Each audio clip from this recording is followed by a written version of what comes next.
Brad, Yeah. thank you so much for coming on. My quick sum up of you is you're UK's most motivational speaker.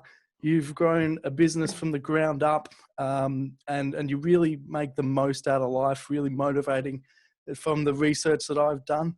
That's my quick sum up of you in 15 seconds. But for people that here in Australia don't know about you, yeah, tell us a little bit about yourself. So I'm 47 now. Up until 31, I was a bum. Never really amounted to anything. I'd done 4 years on benefits. I've been addicted to drugs twice. I got shot at when I was 21 years old. I left school with no qualifications. My mum brought me up as a single parent. So it was a really tough kind of, not tough, that's unfair, really, really unexceptional life. And then...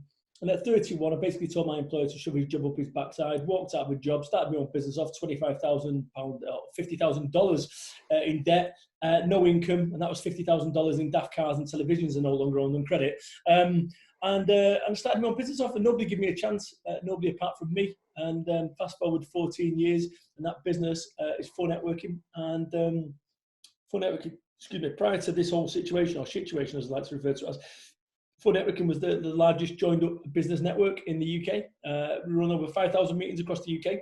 And COVID-19 comes along, that's gone. And it's like, oh shit, what do we need to do now? And there's two schools of thought. You can panic or you can actually do something. And we did something. We turned our business, dare I say it, pivoted. We turned it around in 2 weeks. And now it's all online, 4nonline.biz. And we're taking the world by storm. So It's funny how these things pan out. And I've written 4 books, four books. There. I've written 4 books, and I'm a motivational speaker. I speak at the highest level. I was speaking at the highest level, and for what it's worth, there you go. Bosh, amazing this technology. Go. Love it.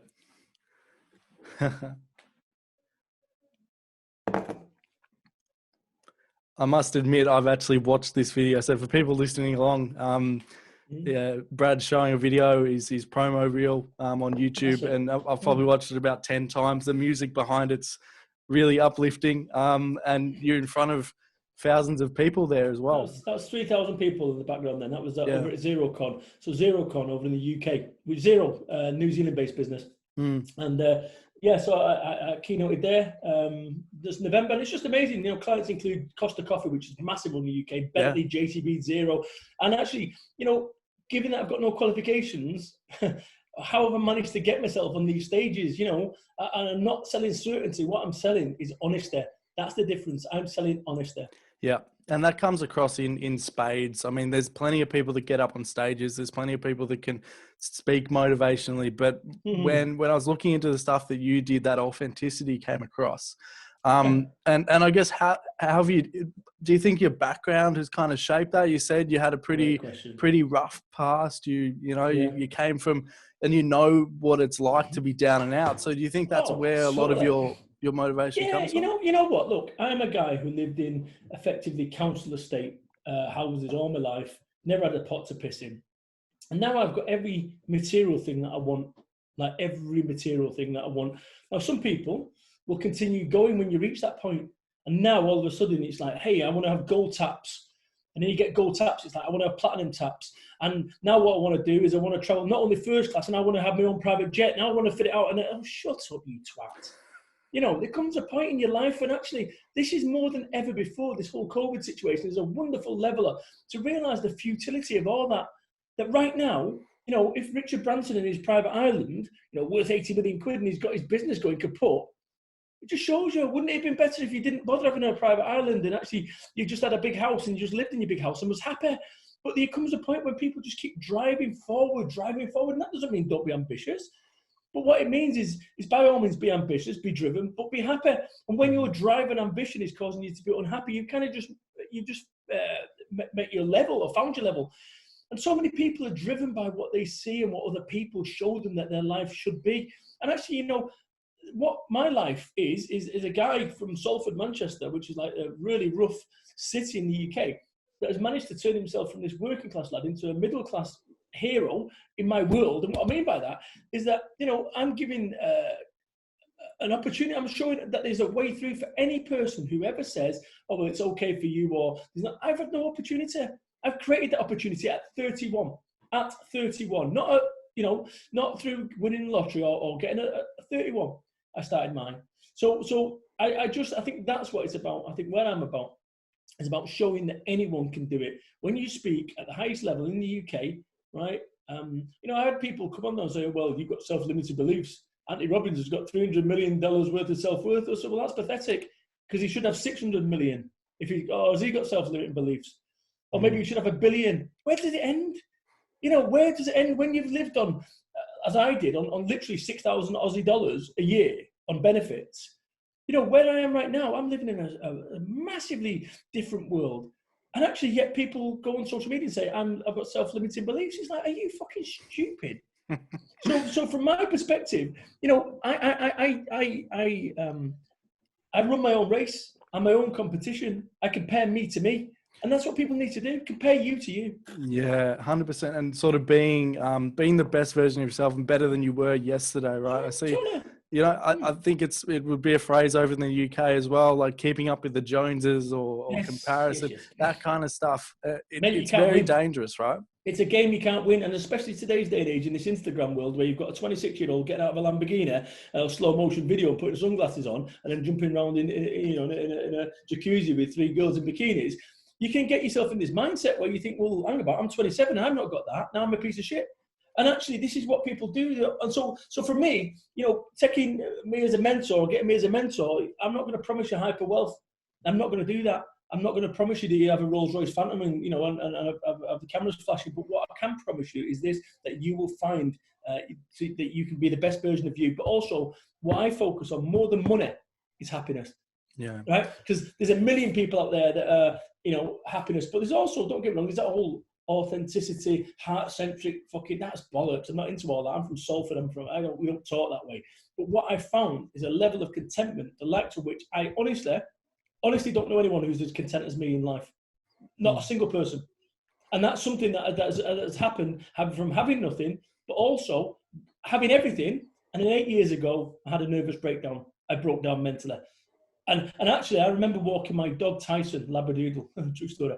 I remember walking my dog and crying, saying, I just want to feel normal. I just want to feel normal. I just want to feel normal. And yet I had money, I had everything. And actually I didn't want that. I just wanted to feel normal. I spent all that time to get to a point in my life where life wasn't normal, that actually I just wanted to go back without the pressure. Now, what's great about that nervous breakdown is that you fast forward 8 years, and actually, if I'd not had the nervous breakdown 8 years ago, I'd be fucking having it now, because of this whole pressure situation. But my ability to deal with pressure is fucking great, because once you've,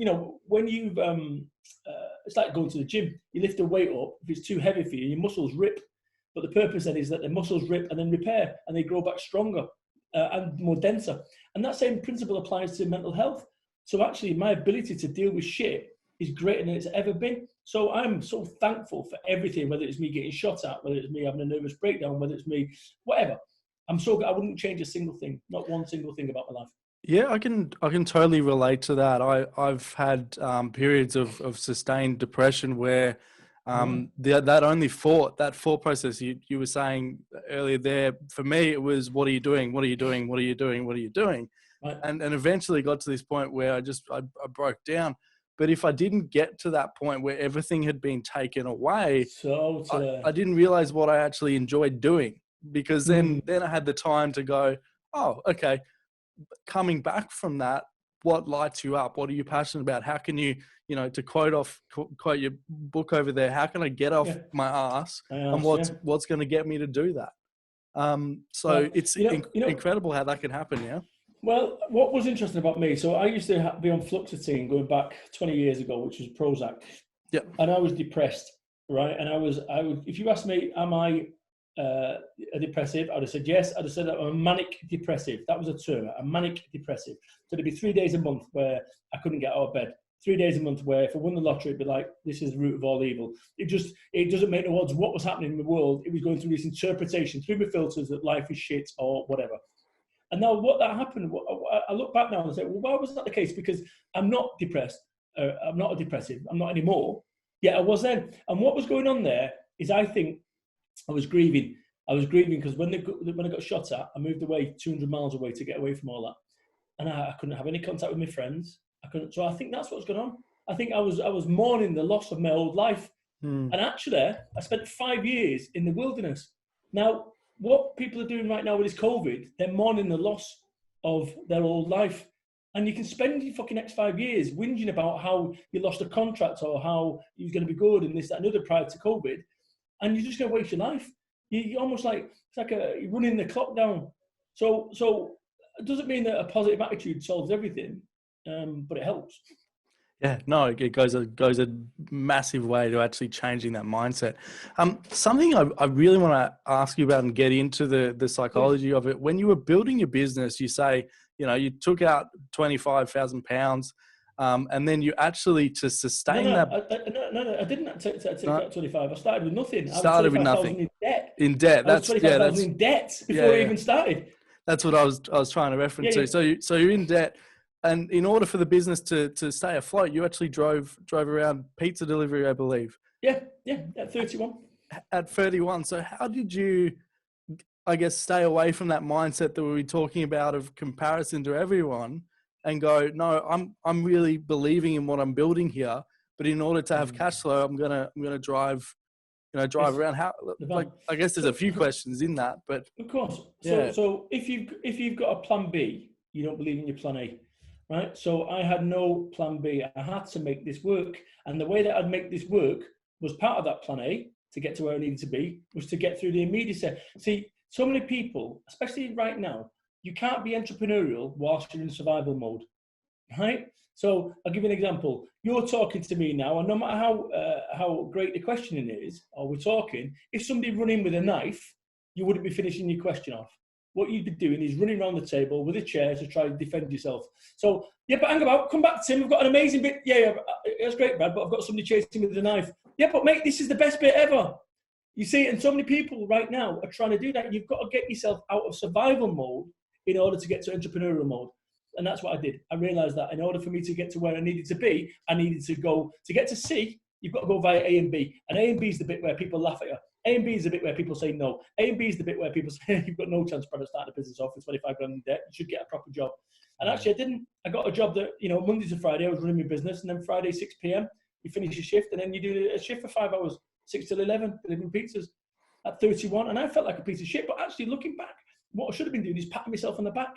I should have been patting myself on the back for a job well done. Yeah, because I guess the culture of startup culture and Instagram entrepreneurs and that the guy you're talking about before, they all think that, they need to get funding, they need to do that. But entrepreneurship is sales, yeah? So you're probably focusing Monday to Friday on your business, trying to sell. And then, okay, it's a startup business, so we understand cash flow. You've then gone, no, I'm just going to do something humbling that's easy cash right now. Like that's a massive lesson for people. Totally. So when people turn around and say, hey, Brad, take me as a mentor, I'll do anything, look at mentor me, I'll do anything to succeed. I said, would you deliver pizzas for 2 years? Well, no. Well, in which case, don't fucking tell me you'll do anything, because you won't. Because actually, if you're not prepared to deliver pizzas, and this is the thing, so many people believe they want to skip the steps. They want to get to the bottom, and this is the bullshit culture that is sold. There's certainty salespeople, online daft courses that people go and get £10,000 like Jack and the Beanstalk, £10,000, $20,000, and go and sign up to these stupid fucking courses that actually the only one who's getting rich quick is the person. And the only way that you're going to get rich, so the only way that somebody gets rich quick is when you get skint quick. Listen, people would rather be told fucking lies rather than get the truth off someone like me. Because I'm telling you right now, it's going to take you 4 times longer. And if you believe that some stupid Facebook advertising system is going to be... Now, if you work for Pepsi-Cola and you're Coca-Cola Schweppes and you've got fucking £2 million market budget for a 1-month campaign, you can afford to have some propeller heads sat there with analytics. If, however, you're spending $300 and you're aiming for fucking, surf shops in Wollongong, then you might get a punt, you might not. But people get it all wrong. People are using that methodology. Well, I know a friend of mine who got a £300,000 return or 300% return. Well, yes, and they spent $60,000. And the reason they got a 300% return is because they spent $60,000 and they've done it 10 times before that and got it wrong. Because here's the thing, an expert is someone that has made all the mistakes in a particular niche field. So when it comes to Speaking professionally, I've made them all. Running networking events, made them all. Startup business, made them all. Marriage, made them all. And you make those mistakes and they're a down payment on future daft decisions so you can avoid them. That's amazing. A down payment on future decisions so you can avoid it. Yeah, future daft decisions. Daft decisions, very cool. Let me tell you about decision-making process. Please do. So this is something that Bentley Global use, $2 billion business, their global management dealership program. And there's a reason that they use it is because I taught it them. Brad Burton, former drug addict, Brad Burton, guy who got shot at, Brad Burton, no qualifications, Brad Burton, the guy who done 4 years on benefits. So the guy who delivered pizzas. And this whole methodology is, I'm going to just put something up on screen now. Please. So you can see it, but I'll talk it through so that you don't need to. I'll make the screen bigger as well. When it comes to making decisions, I'm the easiest person in the world to make decisions, because here's the thing. Your success or failure throughout your life and your business is going to be defined by your ability to make decisions, good ones and bad ones, right? Now, the reason that people don't make decisions, Tim, is why? They overcomplicate it, or they spend too much time, or scared what other people think. Yeah. Or they're scared that they're the wrong decision. So consequently, sometimes in life, there's some psychology behind this, which says people who take long times to make decisions don't make better decisions than people who take short time, right? That's psychologically proven, okay? Now, once a year, people who make fast decisions will make one fucking howler, and people who make longer decisions make one howler. That's the reality of it. So while somebody who takes a long time and pensive to make decisions makes 100 decisions, I've made 10,000. Both of us are going to make one fuck up a year, okay? Now, when it comes to making decisions, your success or failure will be defined by your ability to make decisions, good ones and bad ones. Want more success? Make better decisions. And when it comes to decisions, I'm the easiest person in the world to tell to, because I'll make a decision in 24 seconds. If I can't make it in 24 seconds, I'll revisit it in 24 minutes. If I can't make a decision in 24 minutes, I revisit it in 24 hours. If after 24 hours I can't make a decision, I've just made a decision, it's not important, fucking next. Now, if you look at what I said before, an expert is someone that has made all the mistakes in a particular niche field. So if you make a decision and it's the wrong one, it moves you one step towards being an expert. If you make the right one, it moves you one step towards success. You can't lose. So I'm the fastest decision-making person I know, because people go, how can you make a decision on that basis? Because we're not going to get any more data, right? You give me a pitch after 24 seconds, not for me, mate. If you can't hit me within 24 seconds, honestly, it's not important. So that's how I make decisions, and my entire board make decisions. And when the shit hit the fan with this COVID thing, I was panic buying, by the way, let me be quite clear.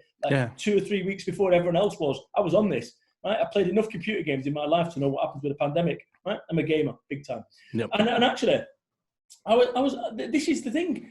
So whilst people are going to wait to see what happens, I've got filled my shopping trolley up, and I'm done. Like 4 weeks before, or whatever it was, before it even hit.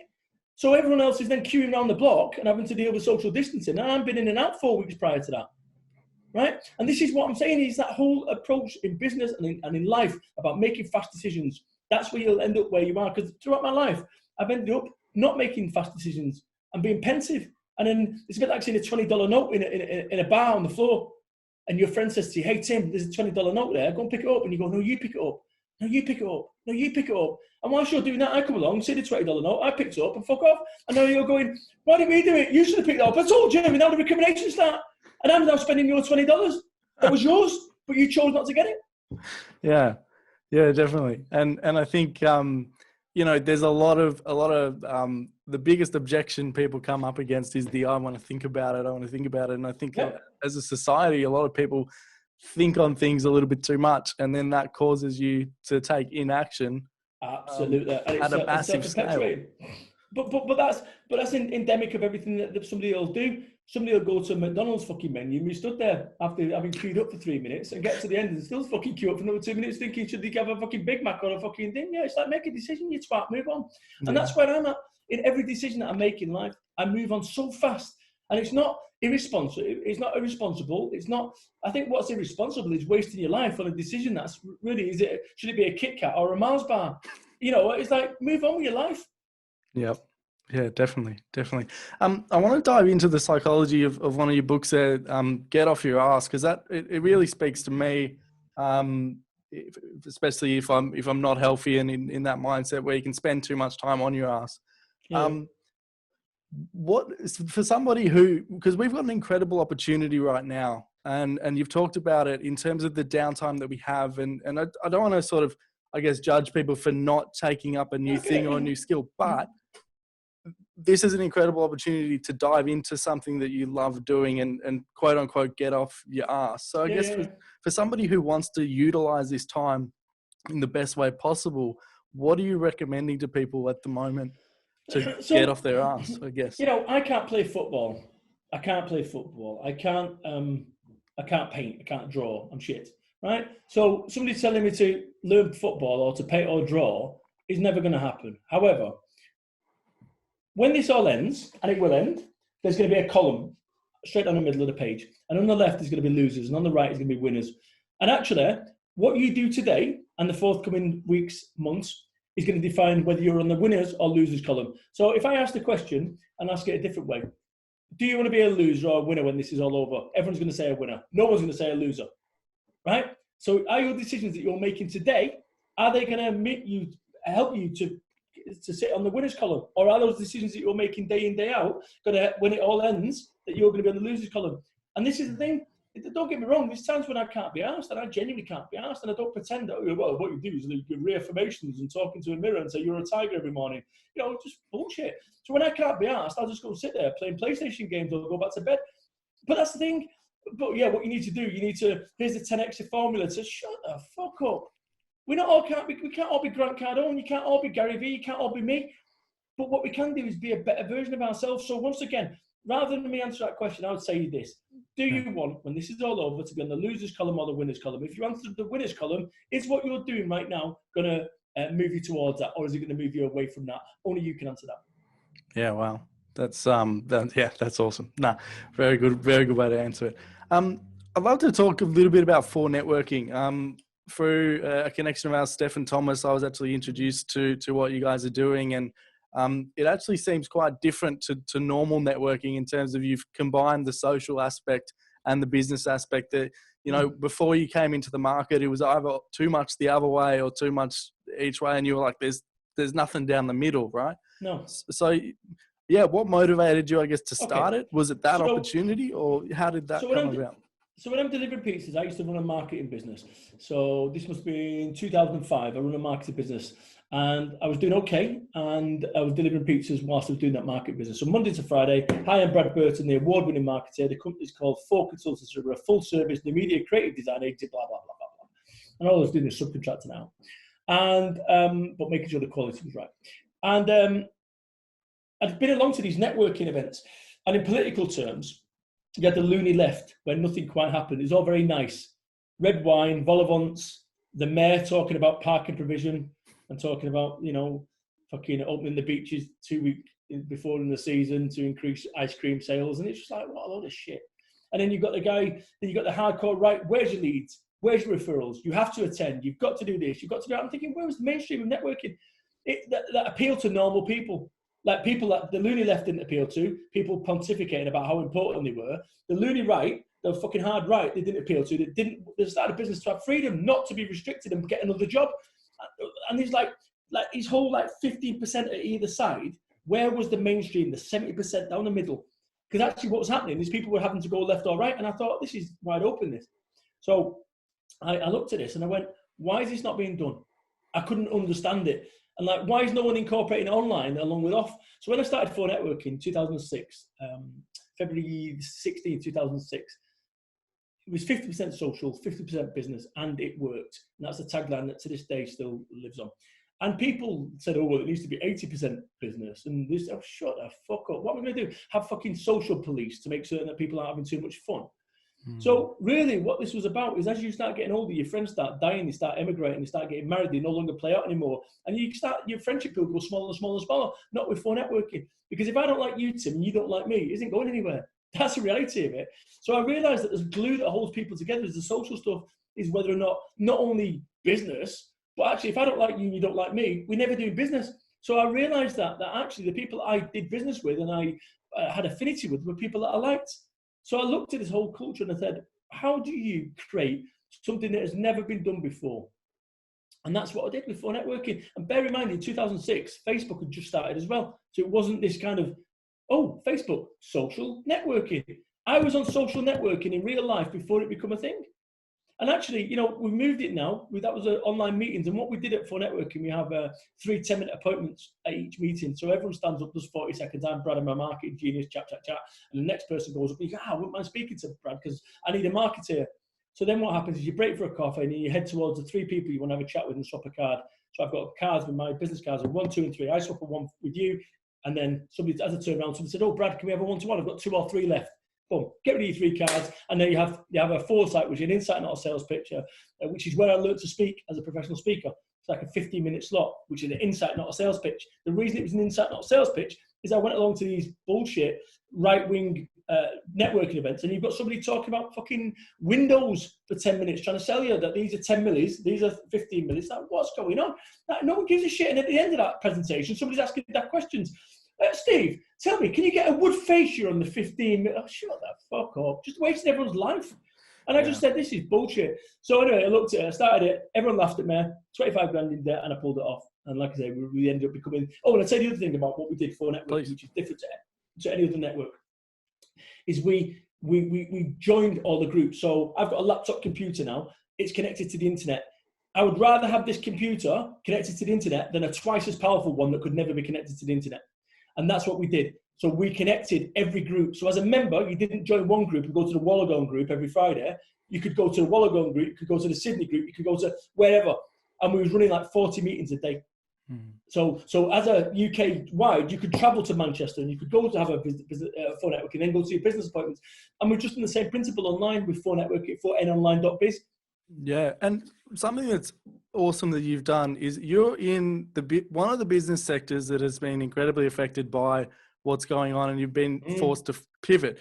But there's been some positives that have come out of this. I'd love to use myself as an example. Please. I was looking along of what Stefan was doing, and consistently he was posting, and I wanted to go and watch one of his talks. He goes, I'm doing all this stuff at Full Networking. I'm sitting here in Australia and I'm going, okay, I can't fly to the UK. No, COVID happens. And then Stefan goes, hey, I'm giving a keynote speech at Full Networking. It's online. So now there's actually an opportunity for you guys. So was it easier for you with your mindset to actually see the opportunities of what's going on rather than going, geez, 5,000 events you're gone overnight. You know? So what we did, Tim, and this is the great thing about it, is this whole ability to be able to go, what does this make possible? And this is what I always ask people. Ask that question. When the shit is hitting the fan in your life, what does this make possible? Question mark. And then go on to that question. And also when it gets tough, and it will get tough, say to yourself, this is not how my story ends. This is not how this story ends. And this is what I did. And if you start combining that whole 14 years of experience, remember what I said, is that 14 years, an expert is someone that's made all the mistakes.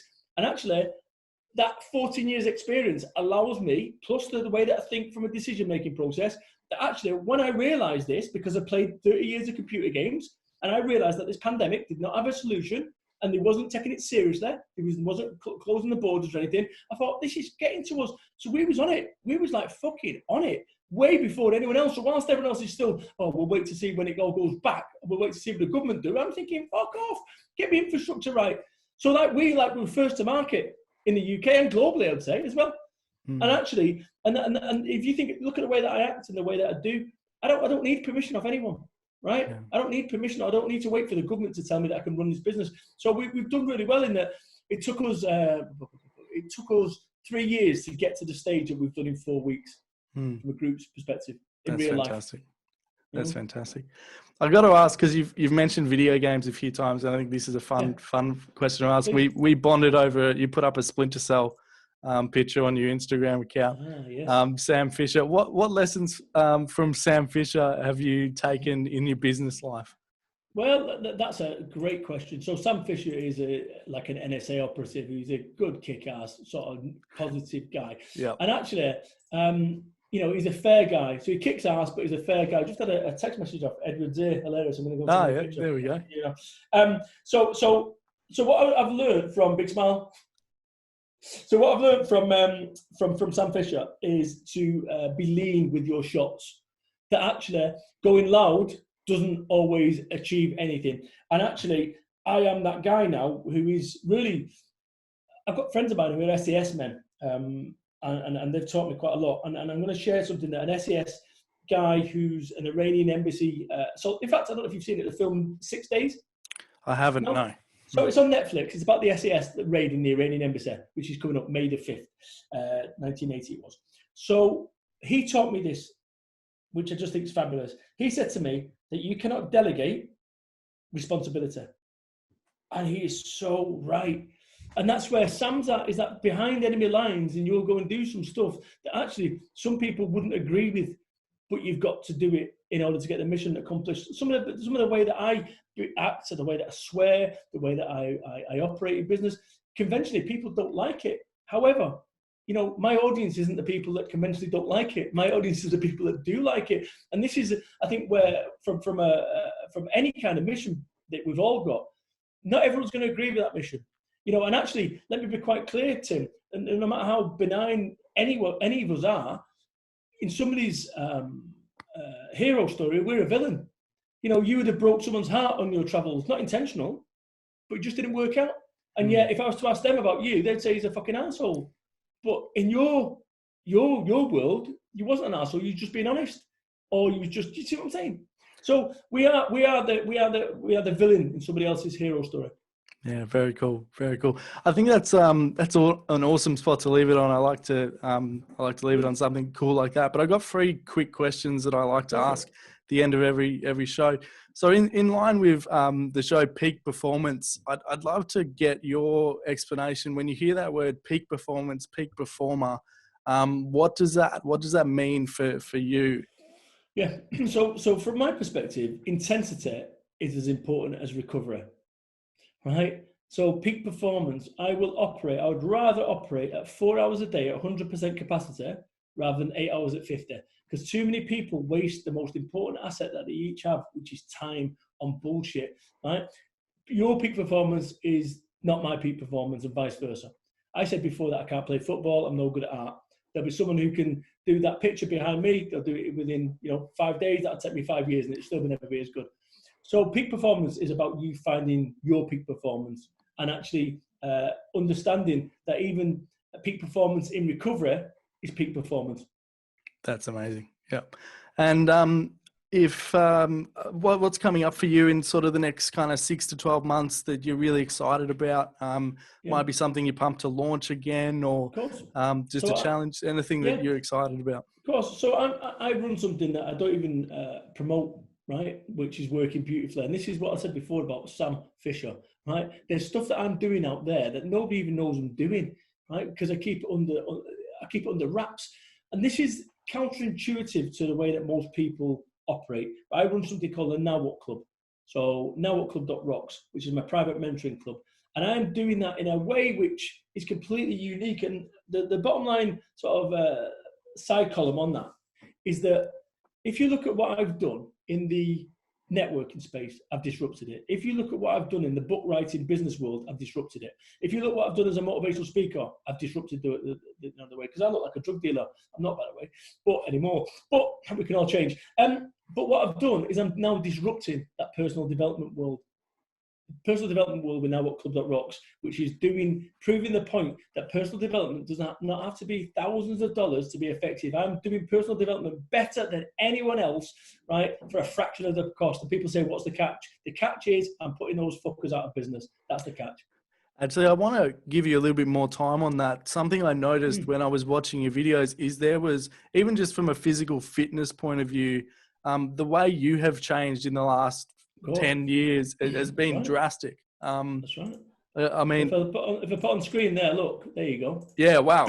I didn't see that one. I saw a little bit further, but how do you think from the person behind you there to what you are now? So there's effectively 3 stone difference. So I think 2.2 pounds for a stone. So I don't know, maybe 20-30 kilos difference. Yeah, wow. So I lost control of my life. So your biggest tool that you have is your brain, right? So think about your brain being a hard drive, and everything that you've experienced throughout your life, you've been effectively recording. right? So if you had a violent upbringing, that'll have an impact on you. If you had a loving upbringing, that'll have an impact on you. And the way that you see the world is based on your operating system. So I've got a PC here with Windows 10. I would not be using a PC with Windows 95 on, right? Unless I like Minesweeper. But the reality is there will be people who are listening to this right now whose operating system is absolutely still stuck in 1995, the way they look at the world. And that's what happened there. So when I was skint, poor, had no money, there was days when I would go hungry without food. So then when I started making money, what happened is when I was skint, I would get my benefits, and for 2 or 3 days, I'd live like a benefits king. So I'd eat well, or eat as well as you can do on benefits, takeaways or whatever, right? And then I then started making money. And there was no limits. I could eat every single day like a king. And that's what I did. So I'd forgot that that I had no breaks anymore, that I could just eat like I was like a king. And also when you get shot at and you think that you've got no life tomorrow, you start living everything short term. You don't believe you've got a tomorrow. So therefore you're living for the day. So everything's excess. So that's what happened is I was doing really well from a business perspective, had money in my pocket, and I was spending it as fast as I could until such a time when I couldn't spend it fast enough. So I was eating more, and then that's what happened. I lost control of me. I lost control, and this is what I see. People look for success. I ended up with it. Success. I was fucking ill. I've got type 2 diabetes now as a result of it, which if I didn't control it would lock 10 to 15 years off my life. And then, that's as a direct result of me fucking not recognizing that I needed to make change. So big combination as the whole big subject. No, definitely. That's really, really impressive. And then my last one, if somebody wants to reach out to you, they want to follow along your content, they've heard something in this show that they now want to, follow more of what you do. Where's the best place for people to go? And, do check out bradburton.biz. I've got a YouTube channel as well. I'm on all the socials, as you'd expect, Brad Burton. And then also do check out 4N Online. If this has talked to you, you can understand that culture. There's something wonderfully invigorating about belonging. I know that I've been an outsider all my life. And for the first time ever, I'm an insider surrounded by a lot of outsiders. And actually do look at 4nonline.biz and do check out the nowwhatclub.rocks as well. Fantastic. Well, Brad, thank you for coming on. I've been Tim, you've been Brad, and we've been talking. Thanks for coming on. High five. Cheers, friend. Thanks.